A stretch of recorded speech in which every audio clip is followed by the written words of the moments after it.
Hi everyone. Today I am talking all about vitamin C, not vitamin C serums that you put on your skin, but a specific type of vitamin C supplement which has been shown to boost your skin elasticity, hydration and collagen levels. If you follow me on Instagram, you might remember I started trying this back in December and I did a 3-month trial on it till March. I was hoping to write about it a bit sooner, but this was for a newspaper, so I had to wait until they've published. But this is a supplement, Altrient.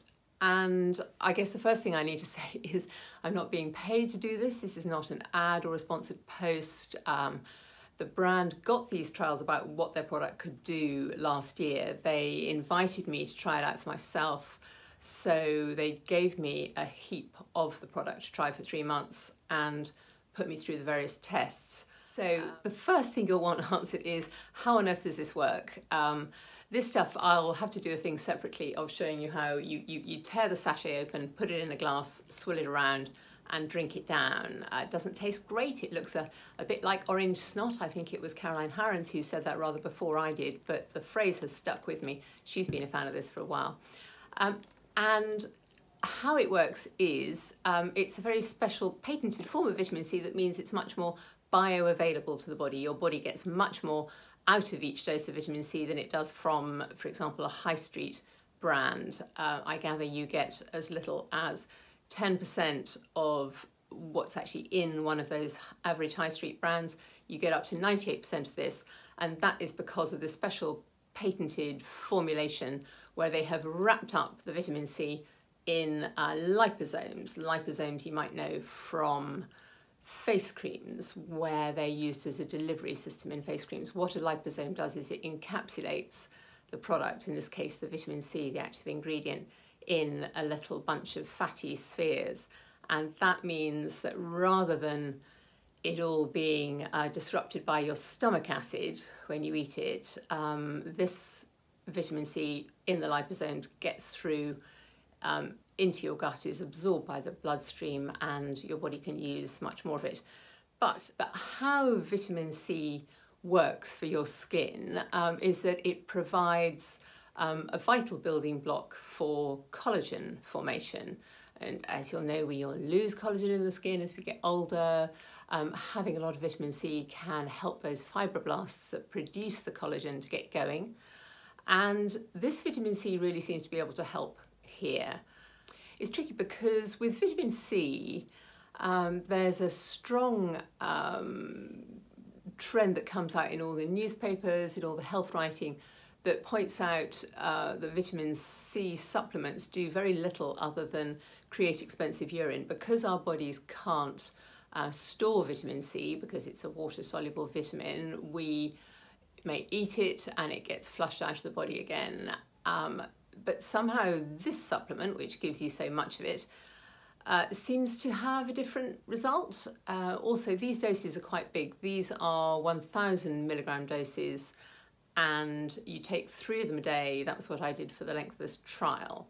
So you squeeze it into the water, you down it 3 times a day, and the only thing I had to do, or had to not do, was then not drink a cup of hot tea straight afterwards, because a hot drink will denature the vitamin C, so I had to leave a 10-minute gap. Also, I went along to have my skin measured at the Santi labs, where the director Tariq Karim does a good deal of measuring with some very specific machines that can gauge the hydration in your skin, its elasticity, and he's also got a Cortex machine, which is the kind of thing that can look with ultrasound into the skin and get an image of your collagen levels. So I had that done at the start of the trial, and then once a month for 3 months afterwards. As you may know, if you follow me, I do quite a lot with my face. Normally I use active skincare, so that's glycolic acid, retinoids, topical vitamin C, and I also do more than my fair share of face treatments, so kind of active facials that might involve a bit of microneedling or lasering. you name it, it's usually all going on. And for the duration of this trial, I had to stop all that, obviously. Also, I had to stop taking the collagen supplements that I usually take. And all of those things together, I feel, help keep my skin propped up. And I really thought that as soon as I stopped taking them, the supplements, stopped using the skincare, stopped doing all the treatments, my skin would kind of regress, that I would get, it would go backwards, if you like, in its quality for quite a while. And even if this vitamin C was so miraculous, it would take a long time before it picked back up again. So during the trial, all I used on my skin was a hydrating sunscreen during the day, and then a very plain night cream at night. No salicylic acid, glycolic, anything like that. And the first really interesting thing was when I went back to the Santi Labs for my 1 month assessment, my hydration levels had already improved. So that made me hope that something was going on, particularly given that it was December to January. That's a tricky period of the year for the skin. You've got all the central heating here in the UK. We've got our heating on full blast, cold weather, and also a little bit more alcohol than usual around that time of year. So I was really pleased to see that there was a result so quickly, very surprised. After the second month, the hydration was better, so was the elasticity, and so were the collagen levels. And by the end of the third month, my collagen was improved by nearly 23%. My hydration levels were up 30%, and my elasticity of my skin, I could feel it on the machine. I had to stretch it, had to work much harder. That was up by nearly 68%. And in fact, the hydration measurement was so high that Tariq called me back after that one to say he thought there'd been a mistake, and we needed to rerun the test the following week just to check that there hadn't been some abnormality in it, because he thought it was an unusually high reading, but it was that 30% improvement the following week as well. So this is all pretty impressive. Another accusation, if you like, that people often put against vitamin C is that we really hardly need it. The recommended daily allowance for vitamins in the UK says we need like 40 milligrams, which is like nothing. And here is this dose, which is 1,000 milligrams, and I was taking 3,000 a day. So I had to get my head round the whole principle of high dose vitamin C, which I knew nothing about, but there's a book which I have read called Primal Panacea by Thomas Levy, which it's slightly sort of overzealous about all this. It says how basically high doses of vitamin C will cure anything and everything. But it's fascinating the detail he goes into, the scientific data he throws up to support his assertions. But it does point out the very key thing, which I didn't know, which was that humans, along with monkeys and guinea pigs, are the only mammals that can't make their own vitamin C.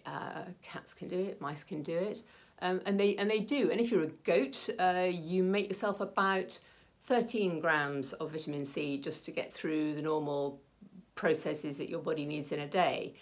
That's a massive dose, clearly, compared to what humans are getting by on. And if you're a goat under stress, you make yourself about 100 grams, 100,000 milligrams of vitamin C a day in order to cope with that stress. And we seem to think we don't need it. We do still have the gene that would allow our bodies to make vitamin C for ourselves, but somewhere along the evolutionary path that has been switched off. So this is why we need to get it in our diet.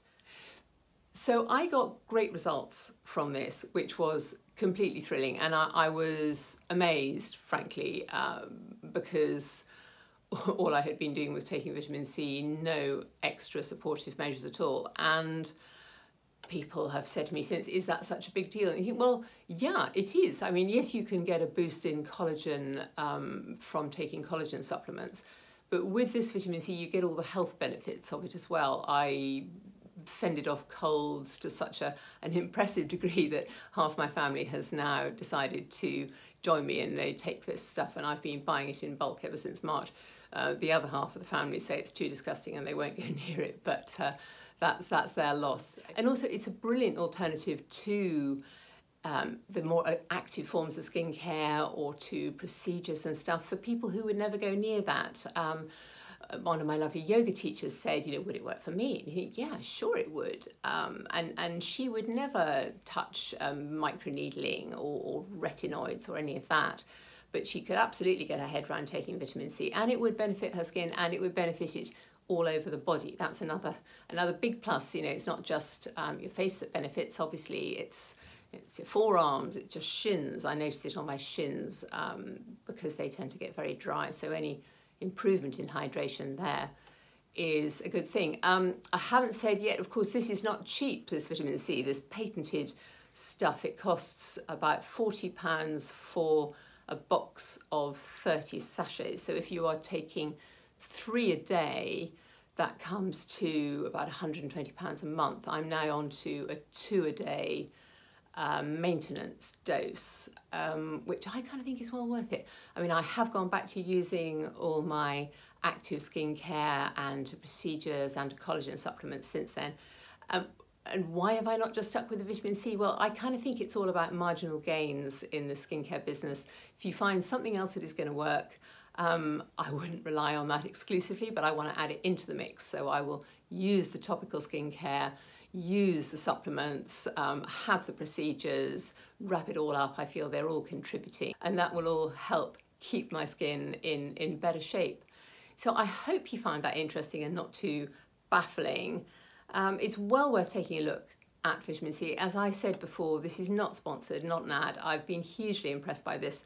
These guys were the first to patent this process of encapsulating vitamin C in liposomes. I gather there are lots of copies out there which don't do half as much, but these ones actually have the data to show it, and having done that experiment, I know it really works. So yeah, I'm impressed.